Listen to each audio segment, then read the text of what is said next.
आइए मंत्र पाठ कर लेते हैं एक बार फिर से और हम विषय की ओर चलते हैं। ओम विश्वानि देव सवितर दुरितानि परासुव यद्भद्रं तन्न आसुव। ओम शांति शांति शांति। मित्रों बंधुओं, सबसे पहले विचारणीय विषय ये है कि आखिर जिन घटनाओं के संबंध में हम विचार कर रहे हैं, ये सारी घटनाएं, ये सारे देवी देवता, ये सारे भूत प्रेत, इनकी वास्तविकता क्या है, उनकी वास्तविकता के बारे में जानना बहुत जरूरी है। अगर हमने भूत को बिल्कुल सही से नहीं जाना, भूत को बिल्कुल अंत तक नहीं जाना, तो भूत बड़ा बिगाड़ कर देता है, शैतान बड़ी बिगाड़ कर सकता है। तो इसलिए इस भूत से ये भी देखना पड़ेगा कि भूत कैसा है, किस प्रकार का है और कैसे काम करता है, उस पर विचार करना बहुत जरूरी है, नहीं तो काम नहीं होगा। सबसे पहले देवी देवताओं का प्रश्न उठाते हैं, भूत पर भी पहुंचेंगे, पहले देवी देवताओं का प्रश्न उठाते हैं। हिंदुओं के पास कितने देवी देवता हैं? जब हम इनका विचार करते हैं तो हमें मतलब बहुत सारे देवी देवता सामान्य रूप, देवी देवताओं की संख्या इतनी है कि गिनती करना बहुत मुश्किल है।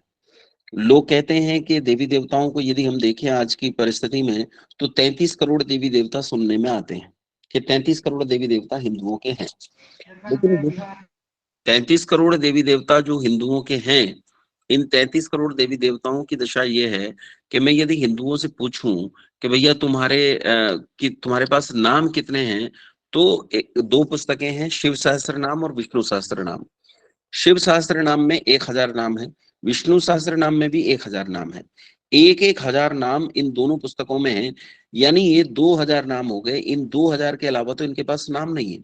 लेकिन देवी देवताओं की संख्या 33 करोड़ बताई जाती है। 33 करोड़ से भी काम नहीं चलता है।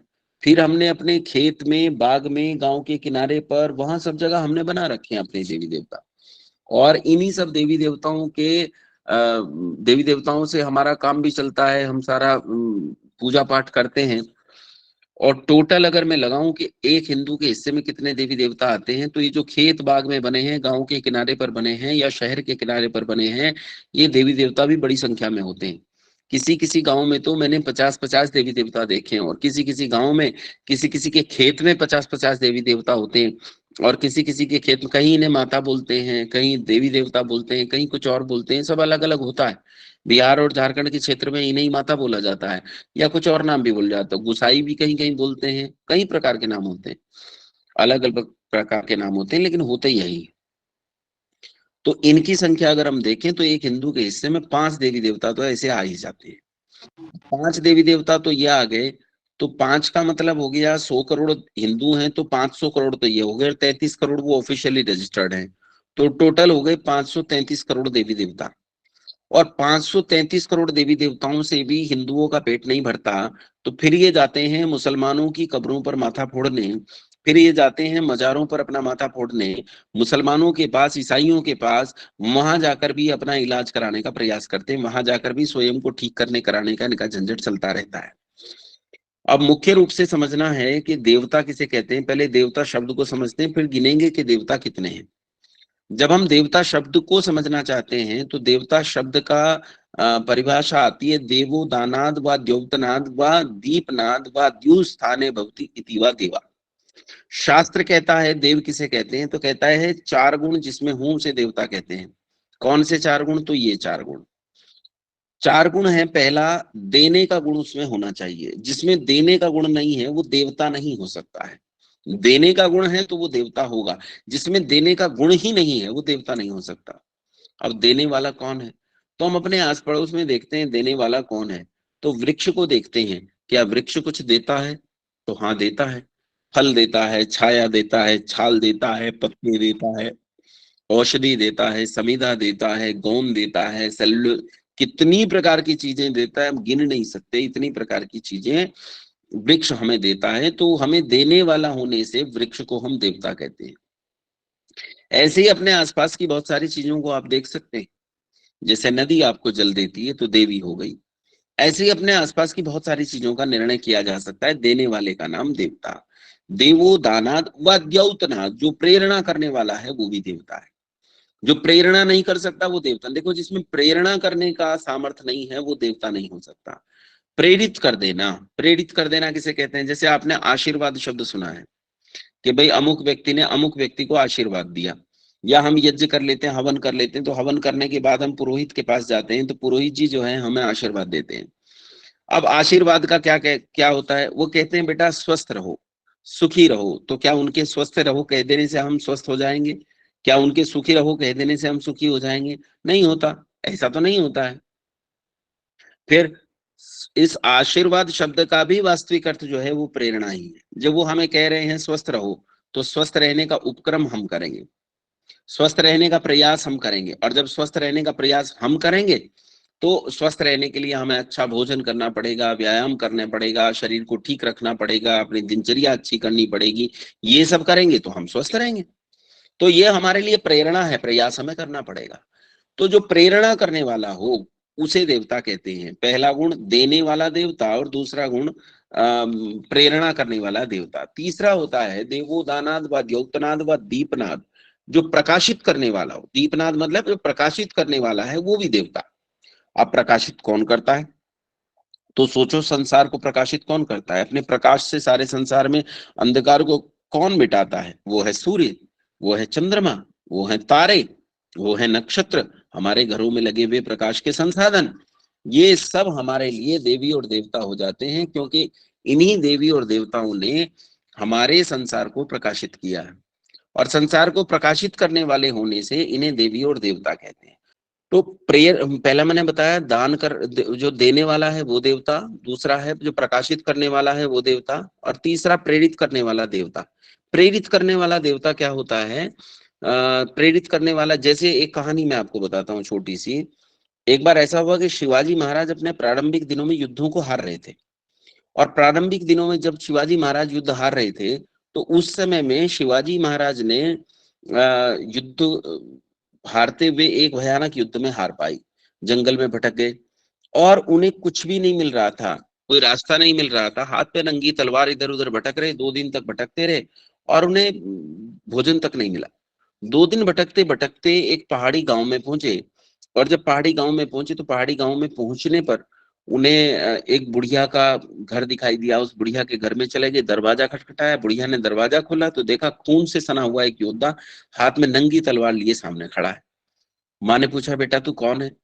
तो इसने कहा, माँ सिपाही हूँ, देश के लिए लड़ता हूँ।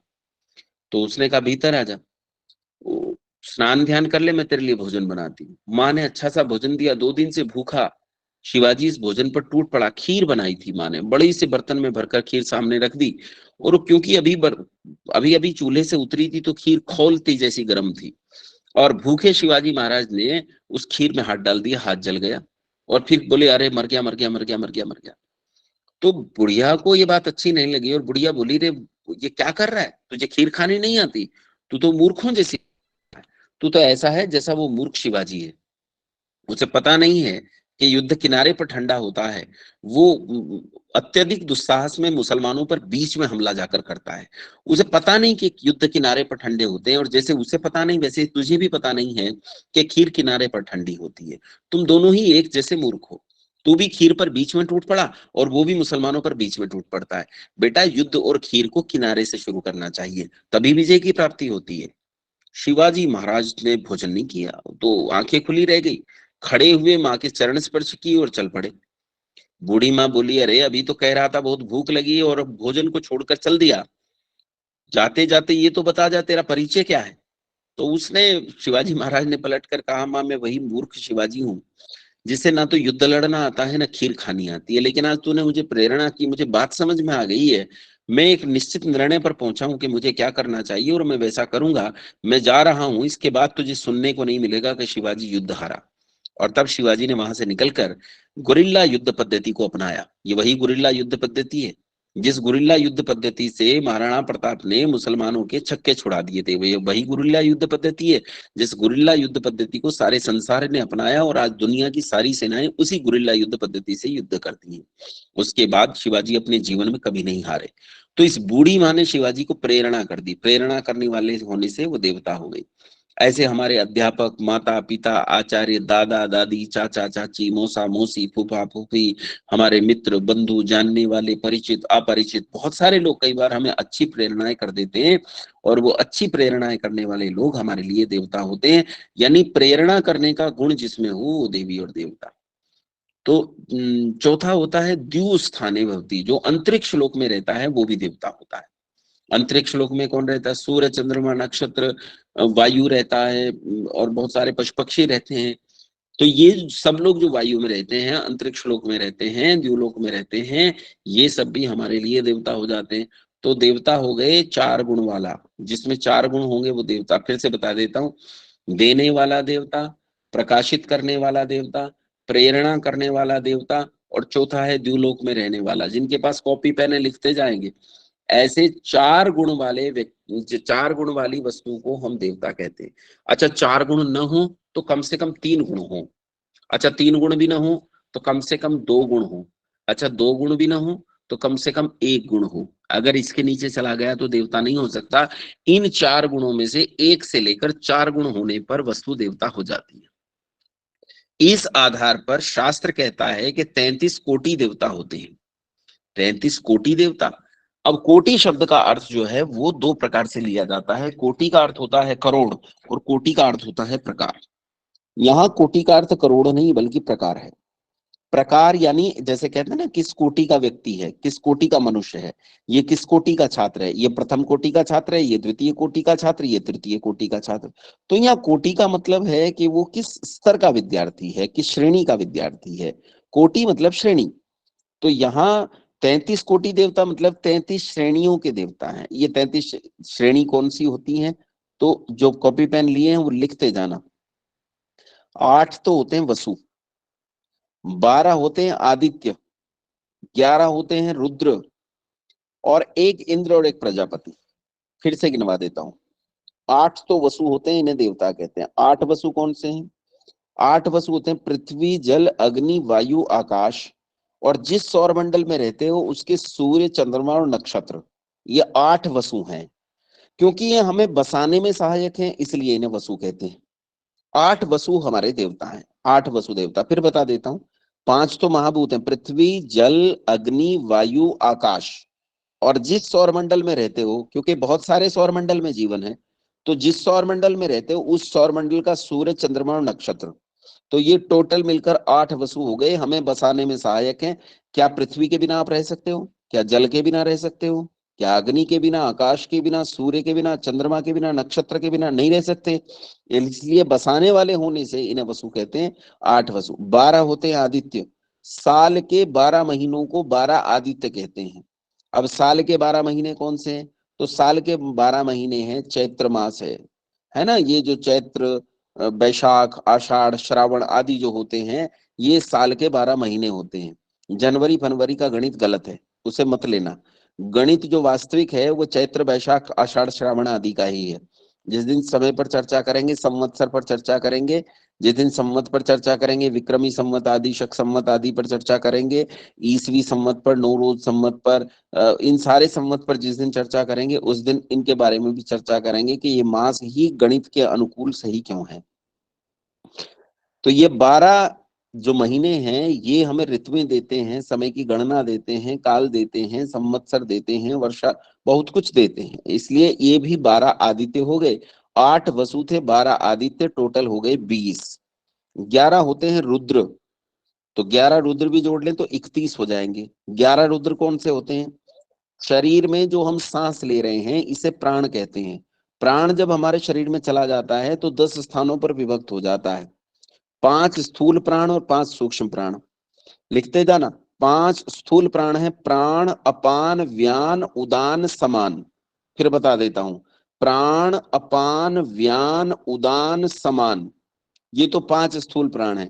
और 5 सूक्ष्म प्राण है, देवदत्त, धनंजय, कूर्म, क्रिकल, नाग। फिर सुनिए, देवदत्त, धनंजय, कूर्म, क्रिकल, नाग। ये 5 स्थूल, 5 सूक्ष्म प्राण हैं। इनमें से कुछ प्राण ऐसे हैं जो भोजन को शरीर में इधर से उधर ट्रांसपोर्ट करते हैं। कुछ ऐसे हैं जो ब्लड को इधर से उधर ट्रांसपोर्ट करते हैं। कुछ सूचनाओं का संवहन करते हैं। इसी तरह हमारे शरीर में जो प्राण है वो अलग अलग काम करने के कारण उसके अलग अलग नाम हो जाते हैं। इन्हें 10 प्राण कहते हैं। और 11वां होता है जीवात्मा। ये 11 जब शरीर को छोड़कर जाते हैं तो जिसका व्यक्ति मरा है वो लोग रोते हैं, इसलिए इन्हें रुलाने वाला होने से रुद्र कहते हैं। तो 11 हो गए रुद्र, 8 वसु, 12 आदित्य, 11 रुद्र, टोटल हो गए 31। अब आता है 32वां। 32वां होता है इंद्र। इंद्र कौन सा? तो इंद्र तुमने टीवी में देख रखा है, देखा है कि नहीं देखा? टीवी में देखा है तुमने कि एक बादलों पर रहता है, राजा सा बना हुआ है, उसके आसपास बहुत सारे लोग रहते हैं, और फिर वो क्या करता है, वो डांसर रखता है। उसने कई डांसर रख रखी हैं, उर्वशी, मेनका, और क्या क्या होती हैं, बहुत सारी हैं। वो डांस चलाता रहता है हर समय, और शराब पीता रहता है। बस उसे एक ही चीज से चिढ़ है कि कोई भगवान का नाम न लेने लगे। अगर धरती पर किसी ने भगवत भजन कर लिया, ईश्वर का नाम लिया, तो इसका सिंहासन डोल जाता है। फिर ये वज्र उठाकर उसे मारने दौड़ पड़ता है, तेर तुझे मार डालूंगा, भगवान का नाम नहीं लेने दूंगा। अरे भला ऐसा तो भला आदमी भी नहीं कहला सकता, ऐसे को देवता कौन कहेगा? ये सब कल्पना है, वास्तविकता नहीं है। इंद्र शब्द का अर्थ होता है, जिन्होंने शास्त्र पढ़ा है, संस्कृत पढ़ी है, वो जानते हैं। इंद्र शब्द का अर्थ होता है विद्युत, बिजली। बिजली जो आकाश में कड़कती है, आकाश में जब बादल आपस में रगड़ते हैं तो उनकी रगड़ से जो बिजली उत्पन्न होती है उसे इंद्र कहते हैं। उसी इंद्र का छोटा स्वरूप हमारे घरों में, हमारे जो ये इलेक्ट्रिसिटी का पूरा सिस्टम होता है, इस सिस्टम के भीतर दौड़ता है, ये उसी का छोटा स्वरूप है। वो बहुत ज्यादा होती है, कई हजार वोल्ट की बिजली होती है। और ये छोटी सी बिजली होती है, इसमें ज्यादा कुछ होता नहीं है, उतनी ताकत नहीं होती जितनी उसमें होती है। लेकिन होता ये भी इंद्र का छोटा स्वरूप है, और वो इंद्र होता ही है विशाल विशेष। वो भी हमें इलेक्ट्रोमैग्नेटिक फील्ड देता है, बहुत कुछ देता है, इसलिए उसे भी देवता गिनते हैं। तो 31 और 1 हो गए 32। अब 33वां देवता होता है प्रजापति। प्रजापति कौन? तो प्रजापति के बारे में भी बहुत सारी कहानियां हैं। आजकल सफेद साड़ी वाली बहन जी घूमती हैं, वो कहते प्रजापति ब्रह्मा। प्रजापति ब्रह्मा टीवी में मेरी बेटी एक दिन देख कर आई और आकर मुझसे बोली, तब छोटी थी, बोली पिताजी टीवी में देखो एक बूढ़े के 3 सिर हैं। मैंने कहा बेटा 3 नहीं, उसके तो 4 सिर हैं, एक पीछे है वो तुझे दिखाई नहीं दे रहा। तो बोले पिताजी बेचारा सोएगा किस करवट, एक मुंह तो दवा ही रहेगा। मैंने कहा अरे तुझे इसकी बड़ी चिंता हुई। बोले पिताजी चिंता तो मुझे इससे आगे की भी है। ये सोचो इसे जुकाम हो गया तो किधर किधर छींकेगा, किधर किधर नाक पहुंचेगा। 4 4 नाक हैं, पता नहीं किधर किधर से जुकाम में गंदगी हो जाएगी। तो ऐसा सच में बात यह है कि वास्तविकता नहीं है, कल्पना है। कल्पना इसलिए है कि आप में से कितने लोग हैं जो चाहते हैं कि आपके घर में ये 4 सिर वाला बच्चा पैदा हो जाए? एक भी है? अगर मैं आपको ये आशीर्वाद दूं कि भगवान करे आपके घर में अगले साल 4 सिर वाला ऐसा बच्चा पैदा हो जाए, तो कितने लोग हैं जो इस आशीर्वाद को लेने के लिए तैयार हैं? झूठ में ही ले लो, क्या कोई तैयार है? झूठ में भी कोई इस आशीर्वाद को लेने के लिए तैयार है? ये सिद्ध करता है कि कल्पना के सिवाय कुछ नहीं। हम 8 हाथ वाले, 4 हाथ वाले देवी देवता बना लेते हैं, चित्रों पर लगा लेते हैं, लेकिन घर में कोई स्वीकार नहीं करता। यदि आप किसी के घर जाओ और उनसे कहो कि भगवान करे ऐसी 8 हाथ वाली बच्ची आपके घर में उत्पन्न हो जाए, तो आपके साथ झगड़ पड़ेगा, आपको मारने को दौड़ेगा। मेरे घर में क्यों पैदा हो जाए 8 हाथ वाली बच्ची? तेरे घर में ना हो जाए, तेरा घर बर्बाद हो जाए, मेरा क्यों हो जाए?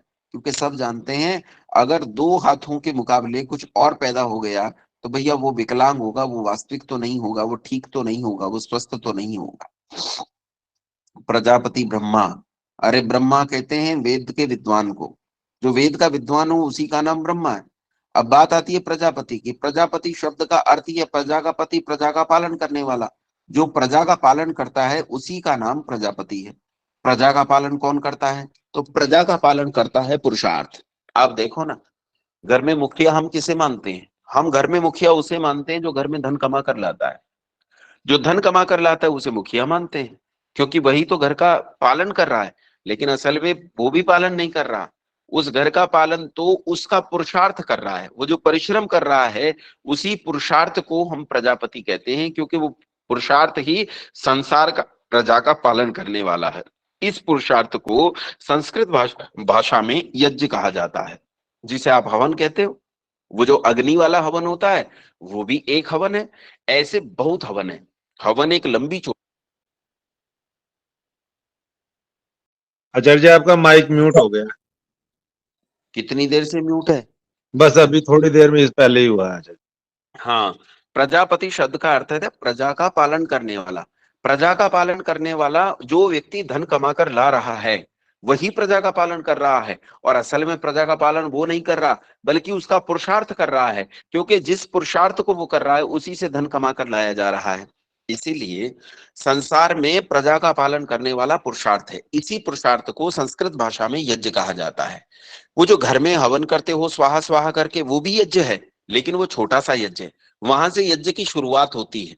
यज्ञ की परिभाषा है कि अग्निहोत्र से लेकर अश्वमेधादि पर्यंत शिल्प विद्या और परोपकार के व्यवहारों का करना यज्ञ कहलाता है, पुरुषार्थ कहलाता है। ये पुरुषार्थ संसार का कल्याण करने वाला है, यही संसार का पालन करने वाला है। इसलिए इसे भी एक देवता मानते हैं। तो 32 पहले हो गए थे इंद्र मिलाकर। फिर से गिनवा देता हूं, जो लिख रहे हैं वो अपनी गिनती को चेक करेंगे। 8 वसु, 12 आदित्य, 11 रुद्र, 31 हो गए। 32वां हो गया इंद्र और 33वां हो गया प्रजापति। ये 33 कोटि देवी देवता होते हैं। ये वे 33 कोटि देवी देवता हैं जो 33 कोटि देवी देवता संसार में कहे जाते हैं, जिन्हों लोगों ने श्रेणी के बजाय गलती से करोड़ मान लिया है। लेकिन ये 33 कोटि देवता, इनमें से 32 कोटि देवता जड़ हैं और एक जीवात्मा चेतन है। लेकिन चेतन जीवात्मा बिना शरीर के किसी काम का नहीं होता, इसलिए उसकी जड़ के साथ गिनती कर लेते हैं। तो यहाँ हमने 33 कोटि में से 32 कोटि जड़ और एक जड़ जैसा, इस तरह से इन जड़ देवताओं की हमने यहाँ चर्चा की। लेकिन इन देवताओं का भी एक देवता होता है, यानी इन सारे देवताओं का देवता होता है, और उस देवता का नाम है परम पिता परमात्मा, देवों का देव महादेव। उससे बड़ा देव संसार में दूसरा कोई नहीं है। वो सर्वोत्तम है, वो अद्भुत है, वो विलक्षण है, वो अलौकिक है। संसार में किसी देवता, किसी मनुष्य, संसार के किसी पदार्थ से उस परमपिता परमात्मा की कोई तुलना संभव नहीं है। उसकी प्रतिमा, प्रतिमा मतलब उसकी तुलना संभव नहीं है। उसकी हम कोई तुलना किसी वस्तु से कर नहीं सकते, वो अद्भुत है। तो ये एक और देवता है जो इन सारे देवताओं के ऊपर है। अब ये जो 33 कोटि देवता हैं, ईश्वर को एक और रख दो, ये जो 33 कोटि देवता हैं, इन 33 कोटि देवताओं की पूजा कैसे की जाए, इनकी पूजा कैसे करते हैं? तो वो पूजा का तरीका होता है इनसे यथा योग्य अपने लिए उपकार ले लेना। ये तो मैं सामान्य रूप में बता रहा हूं, इसके बाद पूजा का एक पूरी की पूरी क्लास होगी, अभी होगी इसी लेवल में। कैसे पूजा करते हैं उसकी एक पूरी की पूरी क्लास होगी, पर यहां मैं संक्षेप में बता रहा हूं। जड़ देवताओं की पूजा का सही तरीका है उनसे अपने लिए यथा योग्य उपकार ले लेना।